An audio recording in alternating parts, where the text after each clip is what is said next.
Thank you for having me. It's really cool to have such a big audience. I know that this is supposed to get you used to or experience a conference in your field, and the ones in string theory are nothing like this. So very fun. How many physics majors in the audience? Yes. Okay. Good. Yeah. How many want to go to grad school? Yes. Good. Okay. And then of the physics majors, how many want to do theoretical physics? Okay, good. I think this is reasonable. Is string theory still cool to you guys? I don't know what the popular bloggers are convincing you. Yes, good. Okay. No, but that's the thing. It's I think that so the thing that I want to talk about today, well, besides the pun about exploring many worlds and some quantum and quantum foundations interpretation joke in there. Basically, I think that the most fun thing, I was invited to talk about myself, so that's kind of fun. But basically, I think that the thing that I want to take away from it, if there's anything that maybe I feel like I've learned from whatever I've been through, is really kind of these different attitudes that the communities that you're in have, and how they shape both what you want to do and kind of how you feel about yourself doing these things or whatnot. And so basically, as this introduction was super nice, I grew up in a world where it was a lot of engineers. The attitude was those who can't do, teach. And to some extent, it's kind of still true, because when you teach, you often want to pick the courses that you want to learn more about to put the effort in. So maybe there's something there. But when you go into the world of academia, there's just so many different kind of norms and facets. And so hopefully by kind of going through this whole little airplane story and where I'm at now, we can kind of have a discussion about that. And what I love about meetings like this, even though not as big for the ones that I've been in, is nice to have different kind of communities or resources where people kind of help encourage you and network. And they were crucial to various parts of my career. And yet, funnily enough, sometimes the different ones that you're in, the priorities are clearly kind of different too. So it's fun to be able to step into one and step into another and realize the group think or not. Okay, so let's get started. Okay, so I'm a faculty member at this really cool place called the Perimeter Institute for Theoretical Physics. Now, I'm American. I'm born and raised in Chicago and went on the East Coast for school.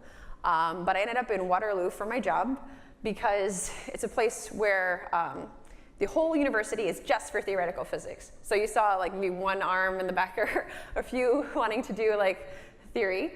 And this is a place where we get to be in that bubble when you're there. And it's a whole kind of university in the sense of they have outreach people, they have a training program, they have faculty, they have grad students, all that stuff, just for theoretical physics. Now, why is it in Waterloo? Because the person who invented the BlackBerry also loved physics and decided to create a physics institute in the town where his company was, right? So that's fun. But I guess I want to unpack in this kind of story of this airplane building, all this nonsense to try to get into MIT, what really bugged me in the wall when I would enter this building. So when I first started my faculty job, there is this quote that they've covered up for their 25th anniversary celebrations on the front entrance, and it tells us that practically every technology we use today, from computers to smartphones to life-saving medical devices, emerged from breakthroughs in fundamental curiosity-driven physics. Perimeter Institute for Theoretical Physics is an independent center devoted to theoretical physics research, training, and outreach. Perimeter scientists pursue new breakthroughs in our understanding of the universe, from the smallest particle to the entire cosmos. Their discoveries will make possible the next wave of transformative technologies and further humanity in ways that we've only begun to imagine. And so when you read something like this, especially, if I have circled it here, I didn't circle it here, okay, good.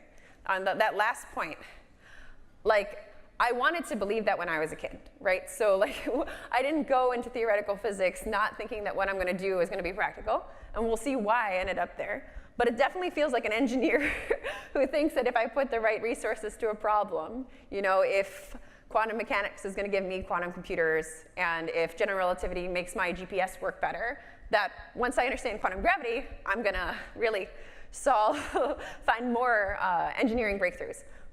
And I think that's the one thing, is that there's some way to see that or believe that, but there's a very practical approach where, reasonably, if you want to do a breakthrough that's going to impact someone's life, you wouldn't think of theoretical physics as the first thing, right? And I think that it's really good to be grounded in that. And I think that I was really bothered by this at first, and I've come around to it, but I want to kind of maybe explain why. So what do I actually work on? The thing I'm supposed to be working on is really building a mathematical framework for the fundamental laws of nature. Now, I'll get to why I actually love physics at the end of the talk, hopefully. But if you think about these questions they were asking, so this isn't even the questions that I actually work on in a paper, but the one where I'm supposed to take a step back, and if I'm talking to people who are physics fans, it's what are the fundamental laws obeyed by nature? Both my parents are lawyers for the government, or were. And so I like laws for that, whatever reason. But that's a very first principle thing, and not really what are you going to do with those laws, or what do they tell you can do? What happens when you fall into a black hole? I think there's a lot of kind of poetic or fun thought experiments you can think about there. But again, where's the nearest black hole, right? Another thing that I think is also kind of this frustrating thing is, to what extent is theoretical physics supposed to be tied to experiments? And so I love the fact that we can study with mathematics and with some basic principles, energy scales we can't actually probe and test. But that comes with its own problems, or what are you going to do when you're just building your theories? When do you stop, right? And so all of these things are fun. And in practice, what I do is much more narrow in some math questions that I get to make up for myself and assign to myself. But again, once you're in theoretical physics, this is what you're doing. It's not this, I'm going to solve quantum gravity and then I'm going to figure out the next revolution besides transistors. I don't know what technology is supposed to come out of that, right? So let's take a step back to where it all began, to the extent that I did go into theoretical physics in the end. So I'm from Chicago Public Schools. I got to look up, yes, Chicago. Woo! So I love Chicago Public Schools. It was great because I think when you're in a bigger city, you have so many different resources. So you have specialized schools or whatnot. I loved it. I even had I'll talk later about the high school I went to, where it was also a state-funded boarding school, so it's fancy. But I had family who was they were really into STEM, or basically they thought their kid was smart, and they're let's make sure she does every cool thing that she can. So very either delusional or encouraging, or both parents. And they loved when the local newspaper would go through the third grade exhibits, and I think just by chance something about the magnetosphere was this third grade science project, and suddenly I'm stuck on space for the rest of my life, almost literally. So what did I want to be when I grew up? The first thing I wanted to be, I remember, was a singer. And one might think it's because I wanted to have an audience of however big on a stage, but no, it was actually because I like singing. But no mas there. So then the second thing I remember asking for, Harry Potter was big, or the movies were. So I think I asked for a flying broomstick for Christmas. Now, and my family tried to convince me Santa Claus was real for way longer than they should have. But when you give a lot of gifts to your kid, it kind of can work. If believing something gives you presents, then there's incentive there. And this one actually worked out. So no voice lessons, but I got flight lessons. And so it's a kind of crazy thing. So this was after 9/11. The airplane was relatively, cheap, as much as if you had a car, it's about the same price. And again, my family was the type where it's let's put all of the resources into deriving our only daughter's career, right? So I'm super grateful for that, but it's definitely a certain kind of parent, and it's very fun. So that was a start of what would turn into kind of, not this, what's the next thing? So let me see what the next, okay, yeah. So when I was flying, I remember the people that I would run into would basically say, okay, one day you're gonna be the pilot on my jet, maybe from Toronto to San Diego. And I was like, no, that's not what I wanna be. And so then it kind of meander towards what is the cool thing that you wanted to do. The kind of social groups, I guess, that you're in. So there's like experimental like aircraft association, and there's an annual like big air show, AirVenture in Oshkosh, Wisconsin. And so I guess you start building these networks. And again, with these like very enthusiastic parents, going to these air shows wasn't about just looking at the planes flying. It was very much networking. And so I don't have like the old business cards from when I was a kid, but it would be like having business cards and being like asking for things or trying to meet various like administrators or government people. I don't know why. And the thing that would work would you'd bring Krispy Kreme donuts. There was one near Oshkosh. And apparently, like things that are perishable are fine to give to people. So a lot of networking. And one would think, where would this lead to? But it turned out that there was an essay competition where Jamal Larkins was a person who was an aerobatic pilot. And basically, he had found out, or at least like because of his success story, I found out that you could fly in Canada and solo at 14. As opposed to in the States, you'd have to wait till you're 16. And I was 9 when I started flying. I didn't want to wait forever. And so I wrote an essay about him and then wanting to go to Mars. I guess by that time, that trajectory was set. And then you get to meet the administrator of the FAA. And so the funny thing, or kind of crazy thing about this is like I was a 12-year-old, you know, and I'm already wearing the shirt of the high school that I wanted to go to. It was very much like you can take a kid and help them do a thing that any adult could do, and it's cool because a kid did it. And it's like insane to think about like that kind of arbitrage opportunity, and like, would you want to do that to your kid? I don't know, but it's a fascinating kind of phenomenon that's there. So that's me on my track, and then I'm at this air show, and guess what they do at these air shows? So you have a bunch of booths where people are selling, like, I mean, maybe like various parts for planes or things that they do. They have various aircraft on sale. They have those type of kind of setups. You have people who've just flown in, just enjoying the air show, people actually flying, and museums. And like at the time, the thing that I thought was super cool were these private aerospace companies. So Burt Rutan and like this X Prize had really like got people to build a private spacecraft that could go up and down, you know, like successfully twice, I think was to win the prize. And so basically, so there's a little bit of a, I wanted to be like those people. I wanted to work for these private aerospace companies. And on this kind of track of, okay, do you want to just be a pilot one day? No. The next option was, you know, there are kit planes you can build. And so this photo might have rendered a little bit weird, but you can start to see that there's various parts. And so in the same way that you might have like some Lego kit or Connect or other stuff, there are actually like parts of planes already almost, like all the pieces are cut, the aluminum is cut, some holes are pre-drilled, others aren't, and you're basically just trying to put this thing together. And there's photo books of plans or whatnot. And so with like my dad over my shoulder, of his electrical engineering background before he became a lawyer, he's like helping me learn how to put this plane together. And so I liked it because, I mean, it's cool, but it's also a weird thing to do again. And it's something where basically the instructions are there, and it's so straightforward, and at the end you come away with something kind of cool. So here are some photos from those days where basically this was adding some fiberglass like modifications to the air intake for the cowling. Let's see how these slides go. The car was still in half of the garage at the time.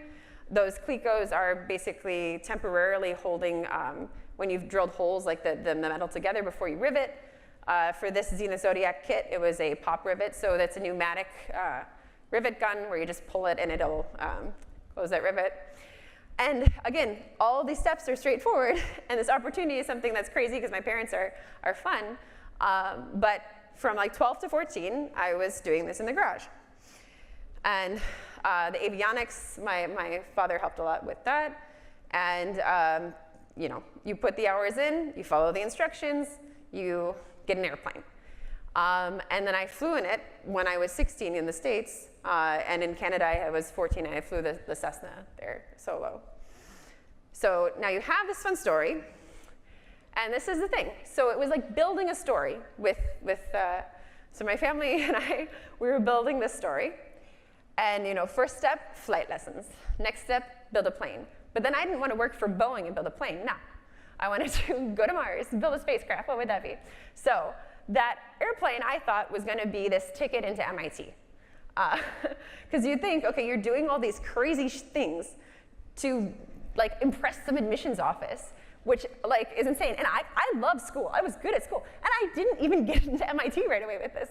Now, it might have been because I wrote some essay about, I don't know, some Google Prize. I think I wrote poetry for my Harvard essay and something else for this, because I was I've already done the plane. It's done. I'm sure they'll know about it from something in my app. So I got rejected from Harvard and waitlisted in MIT, and I was silly enough to only apply to those two. So that's bad. And I think that might have been a thing that started to get me thinking, what do I want to do with my life at 16?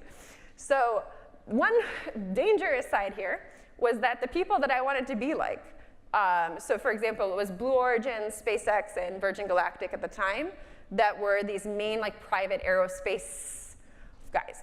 So I wanted to work for Blue Origin. I don't know why we picked that one. And that's Jeff Bezos' company. And again, with this networking, I'd go around with photo books. I met Ansari, I think, yeah. And basically also would send it to random people, because a cute little kid can wait around at in the hallways at MIT and go and bother some aerospace engineer, and then they're like, oh, there's this cute little kid, and the secretaries were always the best ones, because you get them flowers and they set up meetings, and then they know everybody. It was it worked. At least it worked when I was 12. So basically, the people I wanted to be like were more of the guys who had created these companies, done something so cool, made money enough that they could put their money into something that wasn't profitable, but was valuable. And I think that I liked that. Now, they would maybe, definitely not Jeff, but maybe some other guys, might sometimes also think they're engineers or whatnot. And I think that I freaked out over the fact that where would I be if I just worked for these companies?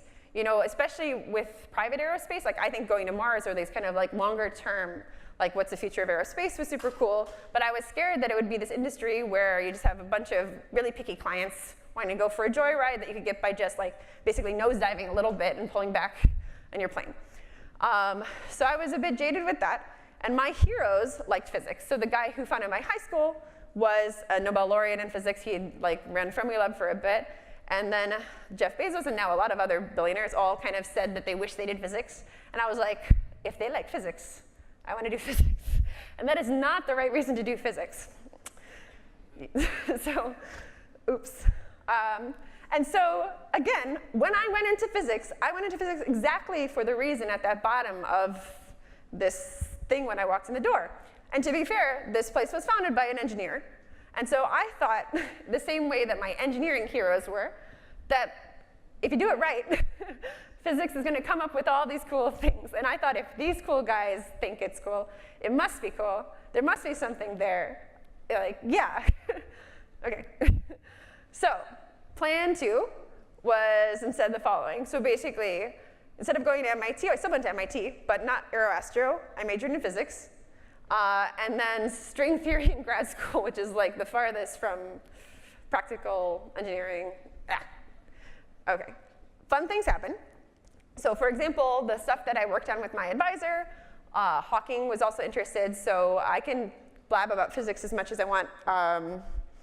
Maybe suffice it to say, okay, so in physics, in practice, I think a good rule of thumb is to not work on an unsolved problem as your main thing, because there's a reason why it's unsolved. So people are stuck, and oftentimes I think when you enter into trying to solve a problem, the only way to kind of be well versed in it is to kind of get stuck in the same way, and maybe they're not even using the right tool. So I personally would not devote my life to someone else's unsolved problem. I'd rather just make up a bunch of things and make other people build off of them. I don't know. But Hawking, of course, has this information paradox.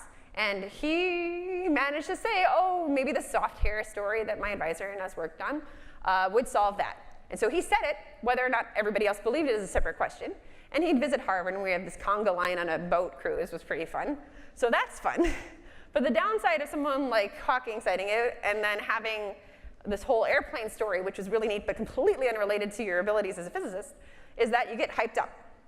And so the one ironic thing is you probably couldn't have picked an undergrad with more like self-confidence than me at the time, because I was really good at school, and basically turned him not just into imposter syndrome, but really an imposter, to the extent where, like, I mean, I had just started grad school, I was a couple years in, and then you get all these opportunities, and even people like, so like Forbes 30 under 30 even, let's just say.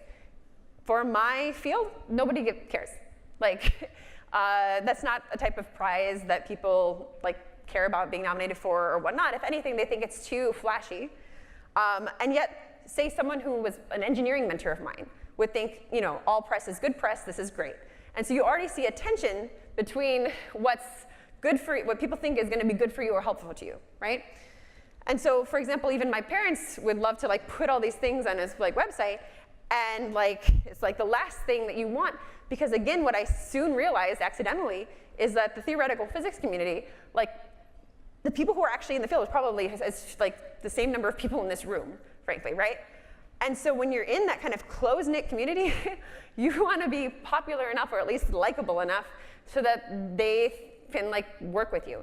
And especially when you're in a community where basically it's just opinion or like taste that drives what's interesting, because there's no experiment that's going to prove you right. It's very hard to get up to speed unless you have mentorship and all that.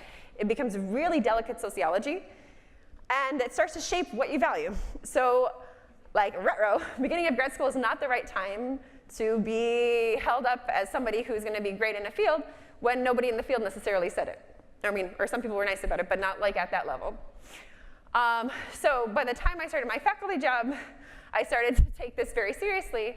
And the thing that I appreciated about Perimeter was that it was the first place I was at where I could kind of vent some of my frustrations with just the way that it kind of felt to go into like academia. And they were very open-minded. I don't know if it's just Canadians are super polite. They don't tell you everything they think about you. But it was also, I think, this vibe of this place created by some tech founder, and then the people who were willing to up and leave wherever they were and work at a new institution where the mandate was we're going to like find technology that will come out of quantum gravity. Not exactly, but roughly. That those people are pretty open-minded. And so like when we're organizing this conference, the first thing I tried to do was really see like the numbers of the people in my field. I wanted to kind of use data to understand like this kind of sociology or the things that you observe to really take a big step back. And so that was the start of realizing Perimeter's a cool place and I can play other games. So I wanted to point out though that when I was in grad school, there's like some XKCD or Abstruse Goose comics, and it really was this, I don't know how easy it is to read for you guys, but basically, there's especially when I was kind of platformed because of the airplane, even though it was brief and COVID basically erased everything, I just really wanted to like not fail and just do good at this job. And so the thing that I thought I should do would be like study everything I needed to know. And I think that string theory in particular is this framework that's very mathematical that people have built over a couple decades. And it really relies on a lot of mathematics. And you know, you go and you read a textbook, you're not going to remember it. And so it was like completely bad idea to just decide I'm going to like sit in on all these math courses and read all these books and compute less. So I think I used to take shut up and commute as this like derogatory thing that grad students don't have good ideas. And instead, it's more like you live your life in your 3+1 dimensional world. You're building that intuition, and that just gets thrown out when your intuition is supposed to be based on the mathematics that you're dealing with. And so, yeah, anyone who wants to do theoretical physics in grad school, don't read compute, and we can talk more about that. So now I want to get to what I actually love about physics, though. So as much as I kind of tried to make it seem like, what did I get myself into? I think that I've come to appreciate that theoretical physics is about compression. And so what I mean by that is, isn't it surprising that there are such simple explanations for a wide variety of phenomena? And I think the first one of these is the one that's maybe like more commonly presented, in the sense that a lot of people might have heard like, oh, people want to study quantum gravity. And that's the motivation for people studying string theory or these kind of niche things. You also have within quantum gravity notions of trying to merge aspects from quantum information and gravity. And so or like even at the level of like grand unification theories and trying to see that all of the different like gauge bosons are actually coming from some larger gauge group, that the symmetry is broken. So those ideas, from an outsider's perspective, it might seem like, okay, this is just taste. People like simple theories. Maybe we're not able to comprehend how complicated things are. But in practice, just like the way that the standard model works, I mean, these are really elegant and simple assumptions that lead to a lot of physics. And I think that the people who actually go into theoretical physics are making that bet that there's a simpler underlying description. And so if you believe that, then it makes sense to go into theoretical physics and basically apply mathematics to that framework. And then closer to what I do, this notion of compression shows up because symmetries tell you that you basically only need to know kind of less information because anything related by a symmetry is going to be the same. And so I could ramble on and on about asymptotic symmetries, so I think I shouldn't. But basically, this notion of trying to take something like quantum gravity and then find a particular realization of it, which is that gravity looks holographic, and then try to apply that to a flat space thing, and then try to see what can I say about this dictionary. Well, I know the symmetries, and those symmetries are roughly kind of like what you learn in high school, in the sense that once you go into physics and you study quantum field theory, you lose sight of the fact that like normally the energy that's conserved is the entire energy of everything in your entire space-time. Versus when you're in physics in high school, you remember that like I'm looking at a billiard ball in an isolated system. I'm applying conservation of momentum and energy to that isolated system. And so you get a lot more symmetries because of that kind of isolation and not interacting. And for my research, that isolation comes from the fact that different directions of the night sky are very far apart. Okay, so I'll try to stop that rambling now. But for some pictures, again, I think a lot of people in my field say that they work on quantum gravity. And what that means is that we believe that there's some simpler framework that should be able to unify the very short distance physics that we know is governed by quantum mechanics with the very large distance physics where like Einstein's theory of general relativity gives us corrections that we can like check to say Newtonian gravity and other things like that. So there are various technical reasons why the standard thing you do for the standard model doesn't work for GR. And that leads to people doing crazy things to try to just make it all fit together. And so in particular, some people would say that space-time is this foam and it's loop quantum gravity.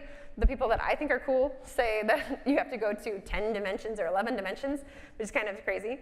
And that your point particles really become strings and all this stuff. But you're doing that to basically have a self-consistent unified theory. You give these abstract formulations. You have to build your intuition by playing with the mathematics. And yet, those abstract formulations, and then also kind of Hawking just sitting back and thinking, well, I have black holes. These are solutions to general relativity. What happens when I have these curved space-times and I put quantum fields on it, and they can pair produce, something falls into the horizon, and it evaporates. Is it unitary? These kind of deep questions, seeing what they have in common tells you that there are some general principles. You try to generalize those principles to more realistic space-times, and you get what I work on. Okay. So what I started to appreciate, I think, is that physics is about compression. Physics is about trying to, theoretical physics, use mathematics to take us where experiments can't yet. And so when I think back at why I actually do what I do, why I can say I do quantum gravity, but in practice I don't think too much about interpretations of quantum mechanics or really like extreme limits of GR. It's because you have people who really understood various branches and they split off of the quantum world, the kind of I'm on a train looking at clocks in mirrors and things like those, or rulers for special relativity, adding matter and the geometry interacting with it for general relativity. And on the other side, quantum field theory, you blend with special relativity. And you have these different fields that study different facets of physics, all trying to merge together, because again, we think that there's this underlying consistent framework. And so the thing that I'm excited about for the future is, can we take a step back and think about, maybe it's a good thing not to be happy with just doing math all day.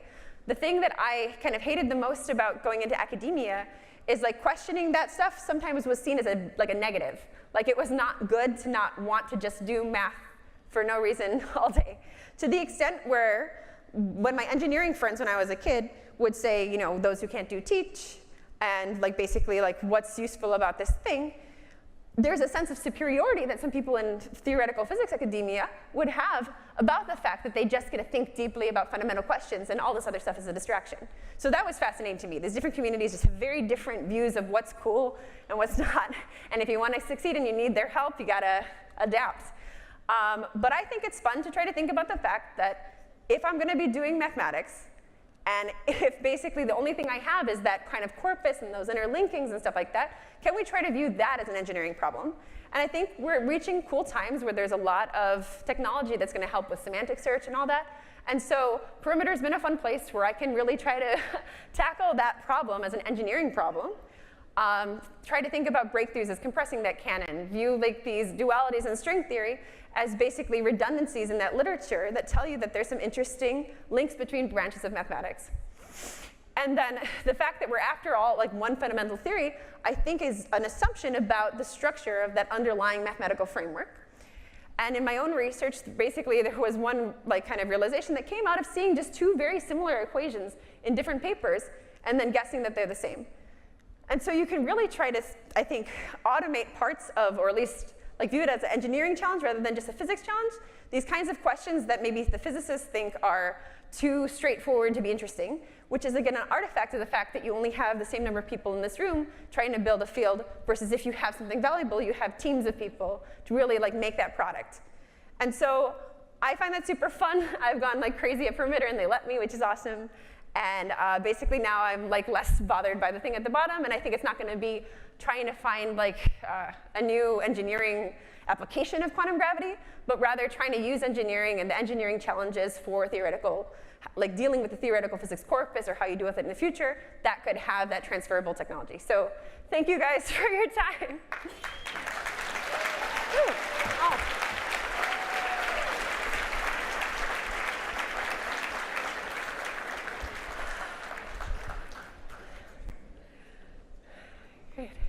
Thank you, Sabrina. I will say just from the top, I'm very happy not to be doing math all day. So there are some of us that feel that way too. I applaud you. Can you all please please join me in thanking Sabrina again for her talk. Thank you so much. Thank you.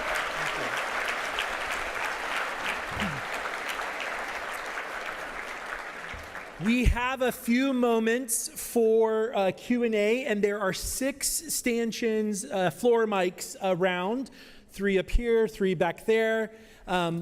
We will try to get to as many questions as we can, but if you don't get a chance to ask a question tonight and you want to ask in the Whova app, those will be available too. So I see a question right over here.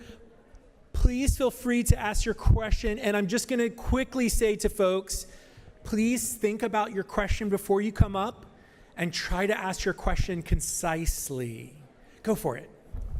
Hi, so I'm curious about your ideas on spin memory. Sure. Because, in string theory, I've seen, people use, the Chern-Simons action for some, gauge group, and typically it doesn't involve any like Einstein-Cartan gravity where you have like spin torsion. So I'm curious, like, how are you describing spin in the context of geometry? Sure. So the cool thing about, I guess, so they basically, a lot of my research in grad school still sticks to 3 + 1 dimensions. So these Chern-Simons formulations of gravity are really powerful and like 3D. And basically the fun thing about the research that I was in is that there happens to be a memory effect observable. So these memory effects are basically trying to see charges. So you can think of it as like the energy that's deposited in different directions in the night sky when you would have a gravitational wave passing through, or in a collider experiment, you're looking at the calorimeters and like which things are pinged. And so it really is almost a like semi-classical effect to at least say that there's a memory effect, because it's saying that there's some imprint in the waveform for this gravitational wave that tells you about the spin of the objects that went through or the angular momentum lost. And so it's pretty detached from these more like kind of abstract like ways of handling how to deal with gravity. Do we want a Chern-Simons formulation because it makes it easier to understand this 3D version of holography? And yet at the same time, it's related to asymptotic symmetries that have to be there in a flat hologram. So, okay. Thanks. Thank you. Thank you. I have one more question right up here. Please, if you are leaving, oh, I'm sorry, and I see you over here as well. If you are leaving, please do so quietly and respectfully. Thank you. Thank you so much for your exciting presentation. I'm Michelle Camacho. I'm a dean at the University of Utah, and I'm here recruiting graduate students for an initiative in data science. And so if you are interested for any major, I'd love to talk to you downstairs right after this. And bienvenidos a todos. Quiero darles la más cálida bienvenida a todos los que hablan español y en quechua y manaya kashanki. Thank you so much. Anyway, my question for you is about persistence.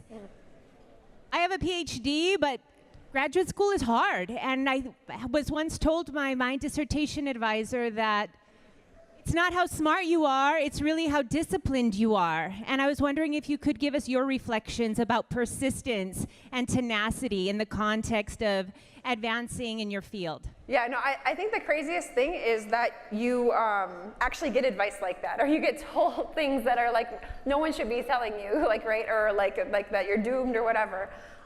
So like if I wasn't happy, say, doing whatever, like this more mathematical research, like enjoying that I should leave, and not that there's maybe ways to change it. So I think that persistence is a tricky thing because, again, like it's this kind of like cost-benefit analysis of like where do you want your future to be, who do you have to deal with in the meantime to get there, and whatnot. I think that kind of the sociology needs to change, and that like it shouldn't be so like this is the way things are, kind of that tough advice type thing. I don't like it because it sucks, and it makes like it kind of gets rid of diversity of thought. But I do think that PhD is hard because it's different. So for example, for me, I love structure. So I was excellent at school, and then when I get to grad school, no one's telling you what to do, no one's saying good job or bad job, like there's no feedback. And it was just insane to me just like how different the environment was when in principle I loved doing my homework assignments, right? So I think that there is something where it's maybe being aware of what you want to do, and then also understand the reality of what things are like now and think about how long it's going to be before you can change that or find a way around it. But looking back, I would say, like, ignore some advice, but take it as like a statement of how things are and find your own way to adapt and don't let people judge you. That's good. I had an advisor that told me, my PhD advisor on the very first meeting I ever had with him said, the most important thing I can tell you is keep the main thing the main thing. That's kind of like what you're saying too. You're like, I have an idea of where you want to go and what you're trying to do, and really focus on that. But let yourself decide that main thing, because I think the problem is sometimes your field ends up deciding that main thing for you. Yeah. And it can be, and that can reduce innovation, right? Yeah. We have time for one more question right over here, and then I have a couple housekeeping items. Don't worry, things won't start downstairs until 7, so you're fine. You're fine. I was just interested, coming from a different field, neuroscience, about how you talked about bridging the specializations that can be so siloed in science, and how we at a meeting like this really care about mentoring other students not to be daunted by that. Do you also try to get teams to work together? You mentioned, hating groupthink, but you must also try to get the different disciplines to talk to each other. Yeah, so the funny thing about it, I'd say, is that it seems harder to get, say, the people who do loop quantum gravity and the people who do string theory to work together meaningfully than it is to get like computer science students from U-Waterloo to help you make some sort of like data science effort for your field, right? So I find that really fascinating, and I think it's about the problem. So when you're an academic or theoretical physicist, like you are this expert, and it's actually that canon that is really, really deep and dense, and you're stuck dealing with that, right? So as an individual, how much can you know? You're limited in scope, and it's that. And I think that if you try to find problems where like you can solve them quicker, and like resources help with that, or interdisciplinarity helps with that, that's the more meaningful way to build those things. And I think that also if you can find something that drives that, you end up learning things around it much more because you're learning it for a scope of a thing. And I mean, it's kind of insane that like we're supposedly doing this really hard thing, and every person still is just using mathematic or a pen and paper, when like any valuable engineering thing has like, everything's just like broken up, and those individual things are built, and a lot of people are building it. So like, yeah.